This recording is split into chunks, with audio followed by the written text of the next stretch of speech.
Are you a veteran of Civilization weekend marathons? Did it take you the better part of a year to find 7 friends fond enough of this classic Avalon Hill board game to play against?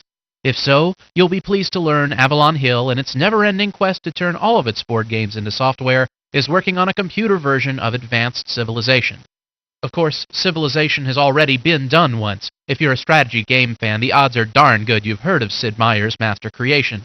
But you may not be aware of the fact that the board game was one of the inspirations for Microprose's classic title. As producer Don Greenwood explains, Advanced Civilization for the computer is a faithful recreation of a game that's hard to categorize. Civilization is sort of a war game that isn't a war game. Its claim to fame it's had is the fact that it's a conquer the world type of thing without actually doing it militarily. It's more of a economic crisis prevention type of thing than a have your armies march across the world type of situation. It's more of a economic and control your resources type of game. In Advanced Civilization, you progress by building cities. You must support those cities with a sufficient population. What makes it interesting is that each land area on the map can only support a certain number of people. Once you and your neighbors have expanded, you'll find yourself in contest over the most fertile lands in order to support your many cities. In addition to managing your citizens, you must build your technology base in order to develop your society. According to Greenwood, all of this needs to be accomplished without the luxury of overrunning your opponents with your armies.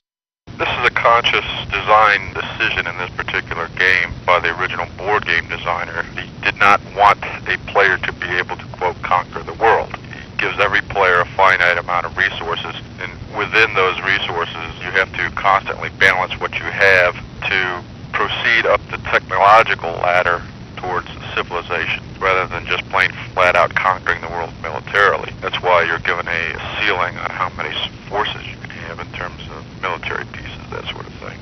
It's a very good, very delicate balancing act, really, which makes it stand out from conventional war games.